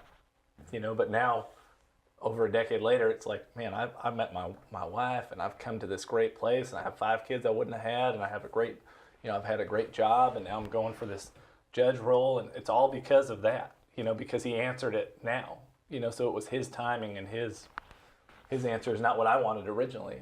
But now looking back, it's like, man, what a great way that he answered that. You know, it's almost the story of Noah, right? Noah prayed that he would, not Noah. You're talking about Job, yeah. Yeah. Which is I read a lot when I was going through the back stuff. I mean that's almost identical to what Right. you've almost said the whole I'm not book even of close Job. to what he went through. I mean, he close. He had, you know, afflictions, and his family got killed, and his children he lost. His whole family. Right. Has lost his wealth and his fortune, and Everybody was making fun of right. him. His wife was basically saying, "You just need to curse God and die," Yeah. you know, and Lost everything he Right. had, and went and sit in the ashes, right, for 7 days or right, whatever. right. What was the purpose of that? Was that a Yeah. biblical times that they would literally sit in the ashes, wouldn't they? Well, and he, you know, if you read it, he was sitting there with his friends too, right? So it was kind of like, I think it was a communal, just a mourning. You know, there's no lower that you can get than being covered in ashes and dirt and filth. But he did that as a penance, I think. yeah. He went and sat in the ashes for 7 days or something. Yeah. And then after it was over, God made him, I think then the he Bible blessed says him it and made brought him him back. richer than he was Right, ever. had kids and everything else. But I wondered about Job if he ever said, "Well, boy, I miss my first wife," because didn't his first wife die? Or I think she's stuck around. yeah, Yeah. I don't know. Like I said, that's a crazy thing. But I think, you know, God brought him. I think the key in that is God's God. You know, we think, oh man, it's not fair. Life's not fair. You know, but every breath is a miracle. You know, we don't deserve any of it. So I think that's really the. Do you think when people die, they go immediately to heaven, or do you think they're in some kind of paradise for a while and then to a judgment day? Or is that a Baptist question? Yeah, I don't know. I mean, I don't think I know there's a lot of debate on all sides. Yeah. You know, because maybe it's Ephesians. It says the dead in Christ will rise first, and then everyone else. You know. Yeah. And it's like, well, weren't they? If they were already up there, why are they rising first? But you know, but I also know that when Jesus was on the cross, he turned to the robber on the cross that believed him and said, "Today you'll see me in paradise." So That's whether paradise is heaven or whether it's. He said, "Today I will be with you in paradise." Yeah. So we we just go by his words. That's what he paradise says. seems pretty good. So whether that's the big heaven or paradise, I'm not sure if it matters, right? I don't think it matters. I know we'll see Jesus when we die. So. Now, as being a judge, you almost can't take religion in with you. Right. You have to be non-religious. You have to just follow the rules, right? Well, I mean, I think you're obviously my faith informs how I live my life. You know, I live my life with the belief that God is in control and things like that. But obviously, I think the way that our laws are written and some decisions have come down, you can't be evangelizing on the bench and telling people, you know, you need to repent and believe in Jesus and not. Yeah, you know, that would be a problem, wouldn't it? I mean, you can't do that. You cannot do it. Yeah. But I think, you know, obviously, I think my faith will be a part of my philosophy and my decision making. You know, and philosophy is the right word. Right. Just kind of your almost that your philosophy influences it in the fact that you're not going to be swayed by anything that's not raw evidence. Right. So that's maybe the only swaying there is. Right, and a lot of stuff is calling balls and strikes as a judge. Is it hearsay? Then I can't consider it. Would that be a ball? Yeah, hearsay, would be something you couldn't consider as far as, if it's an out-of-court statement for the truth of the matter asserted, that can't come into evidence. Things like that, Where did you say that statement again? If an out-of-court utterance offered for the truth of the matter asserted. So if I went to court and said, hey, Dee told me X, Y, Z, yeah, I couldn't do that because you'd have to come to court and say, yeah, I told Clay X, Y, Z. Then you could come in there and tell that. So that's just one of the rules. There's, tons of rules of evidence, hundreds of rules of evidence. Boy. And that's all I've done for the last 6 years. So I think that's why this is a perfect fit for me, because that's my expertise is. But, yeah, you've been groomed for this job, obviously. Well, and like I said, I would think as far as all the attorneys around, I've been in sessions as much as any of them over the last 6 years. I've been in McMinn County sessions, Monroe County sessions, Polk County sessions, Bradley sessions. So I've seen 4 different sessions courts, how they're run. Oh, and you're only running for one of those 4. Just in Bradley, yes, yeah. Are the others run similar? For the most part, I think, like I said, one of the big reasons I'm running in Bradley is because I think Bradley, we can really improve the efficiency and get it moving more. I know McMinn County Judge Wiley Richardson up there, he does a really good job of getting cases moving. It's very rare to see a case in there over 6 months. The same with Brooklyn Townsend and Polk County, Judge Thomas up in Monroe County as well, they get cases moving. And that's, like I said, that's my goal, is to just get stuff moving. And I think, a lot of times people say, oh, well, you're too young to be a judge. You need more experience. Like, I have the energy to do this, because it takes, when you've got 200 cases on a docket in a day, it takes energy to say, yeah, we're going to do each one of them, and we're going to be here till it's over, and we're going to get it moving. And so I think that will actually be an asset. Do you know Corey Dival at the city? The name sounds familiar. I don't know if you and him are a spitting image. You ought to meet him. You and him are a lot alike, and he's got a lot of energy too, and he's worked for the staff at the city of Cleveland. He's Johnny on the spot, and he's organized, and he knows the answers. And you and him are a lot. I bet you're about the same age. Corey Dival. You ought to. I'll put him in my phone. He's a good guy. He's a great guy. Well, and I think we need people that are, not, I don't say younger. I don't feel young with 5 kids. I feel pretty old. But, people that are in this age group, 30 to 45, 50, to get involved. And because so often, people my age group, unfortunately, they don't get engaged, and they don't want to make a difference. And they don't want to be positive, make a positive difference and be motivated. But eventually, they're going to be the leaders. If you look at age to determine who to use for stuff, you're going to be sadly messed up, whether it be old or young or whatever. Like riding bikes. You said you rode bikes. You just a commute bike. Yeah, just to go to school and back. Yeah. I ride road bikes. Okay. I rode 44 miles yesterday, freezing, and so you're biking, like just pedaling? Yeah, Man. Road bikes. Wow. 44 miles, and it was cold. Yeah. All the way up to Benton, up around the courthouse, over Patty Road, back into Cleveland, Upper River Road, and down. So how long does that take? 40-some miles, is that?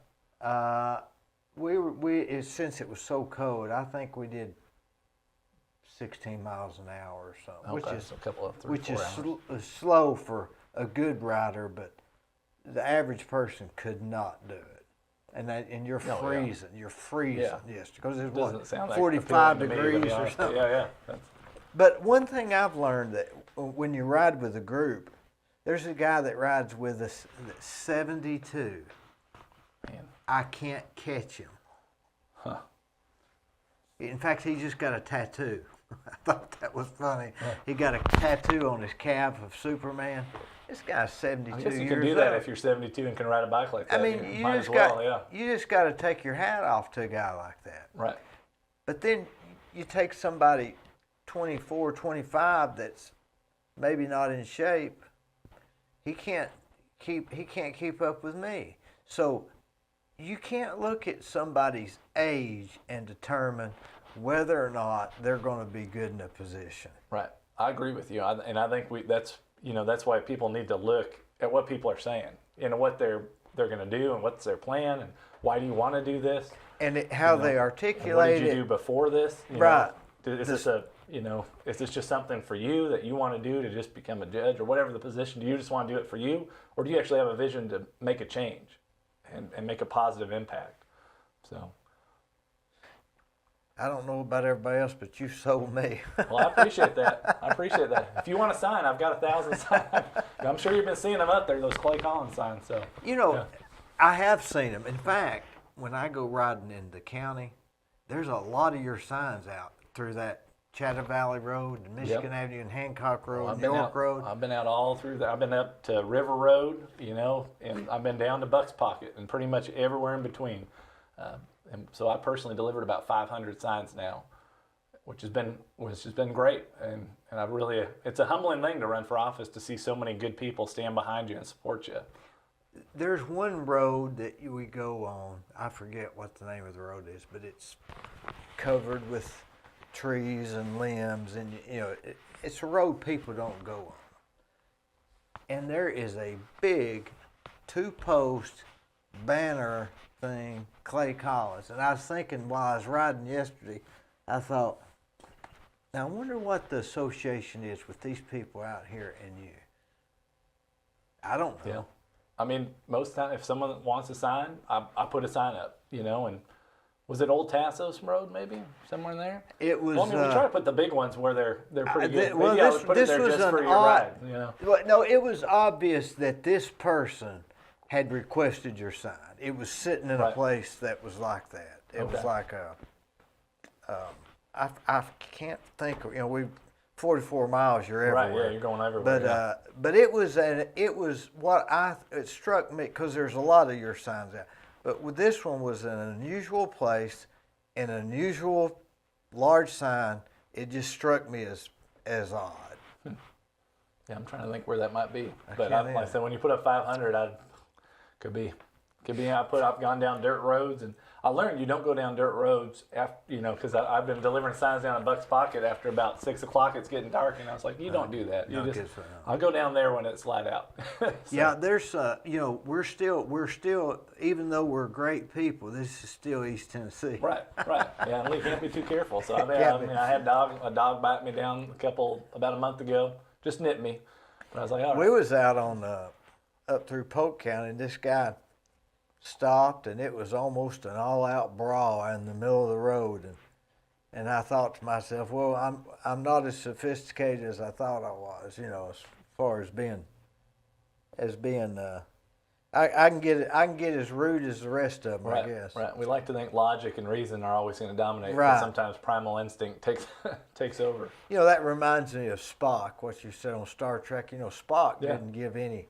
He was half human and half Vulcan. Right. So at times he would start having some slight emotions because his mother? His mother was a. I think my dad was a big Star Trek guy, but I know he was half. I don't know. Yeah, his daddy was Vulcan, but his mother was human, and so every now and then he'd start feeling. If he scowled, he'd be like, "Oh, I'm sorry." That was it. But the Vulcanism always overtook. He'd probably be a good judge. Pretty calm. I mean, he's pretty calm. That is the thing about a judge. And like I say, you're sort of the gatekeeper. Is this have enough balls and strikes? Right. Is this enough to move on? Yeah. And that's all. Pretty much. And that's why you need a judge that's motivated to get it moving, because otherwise it'll just all sit here before it filters up. Yeah, let's not try. If I'm hearing it right, let's not try this in Sessions Court. Let's try it somewhere else if it has the merits. Right. Let's get these people to where, even if they're a criminal, let's at least give them peace of mind they're going to jail and not in limbo. And plus, if you got a real bad person out there, you don't want him sitting around for 4 years to do that same thing, do you? No. And that's what's been happens here more than McMahon, Monroe, Polk, is right now there's a system, and as a prosecutor I filed a motion to revoke in Bradley County hundreds of times, and they never got granted. Motion to revoke means if someone gets out on bond for a crime, and they should, you're innocent until proven guilty, but then you get go get another crime, get charged with another crime. In McMinn, Monroe, and Polk County, those judges in Sessions Court saying, okay, we're revoking your bond, you're going to jail, you can take it back up in criminal court, have a speedy trial in criminal court, but you're out of Sessions Court. You know, you're getting out on bond and breaking the law. But here in in Bradley County, what happens a lot is that we don't revoke bonds. The court doesn't revoke bonds. Like I said, I filed countless motions to revoke bonds, and I know my fellow prosecutors did as well, because someone gets out, drug dealer gets out on bond, goes and deals drugs again, gets out on bond, goes and deals drugs again, and so that's pretty much routine here. And by the time cases are getting to trial 4 years later, a lot of times, Joe Blow drug dealer is going to have 6 or 7 felonies. And it's crazy to think about in a county as conservative as ours that's happening. So that's another one of my campaign promises is, look, if you get out on bond, and then the proof is, to revoke bond, it has to be like preponderance of the evidence. So more likely than not is one of the. It has to be a higher level of evidence. But if that's there that you're breaking the law while you're out on bond, then you're going to jail. And you can have a speedy trial, but you're not going to keep getting out.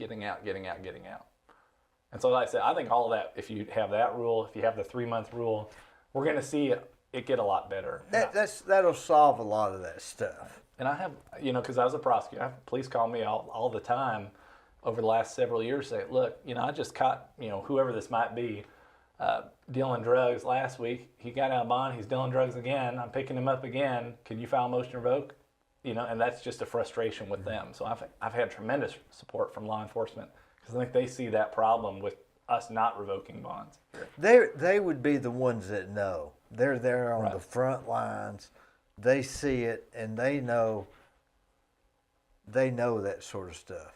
They do. And we don't need to be wasting their time doing all that Right. stuff. And they're frustrated too, because they'll come to court, sit all day, and then have the case continued. And we're paying them to sit in court, Right. I guess. They are getting paid to sit in court, but they don't want it. No one, no one really wants to be in court. That's kind of a rule of court. They'd rather be, because they'll come in for night shift. They're on night shift. They'll come in at 9 o'clock, sit till 4 or 5 o'clock, and be saying, "Hey, the case got continued. Sorry." And the kids had a ball game, right. and they they're couldn't missing go time. because they're sitting in court. Right.